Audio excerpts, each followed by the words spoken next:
Good morning, ladies and gentlemen. Many of you may have heard about the recent attacks carried out against our military members here on U.S. soil. From Fort Hood, Texas to Chattanooga, Tennessee, it's easy to see that the threats against our military members are increasing. I'm here today to tell you why military members should be allowed to exercise their Second Amendment right to concealed carry a deadly weapon both on and off a military installation. Military members should be allowed to conceal carry a deadly weapon because they already have firearms training.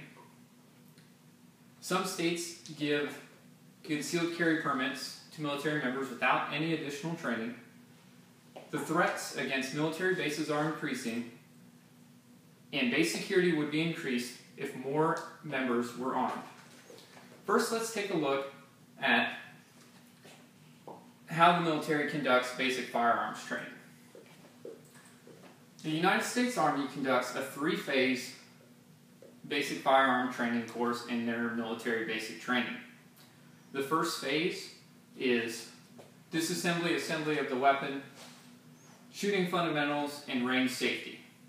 Phase 2 is a practice and feedback session in which soldiers are coached about what they're doing wrong and how to improve. And Phase 3 is the qualification course where they shoot from various different positions. The United States Air Force conducts a very similar firearms training. It consists of three phases. The first phase is all sighting from the prone position. The second phase is a practice from various different positions. The third phase is the actual qualification from various different positions.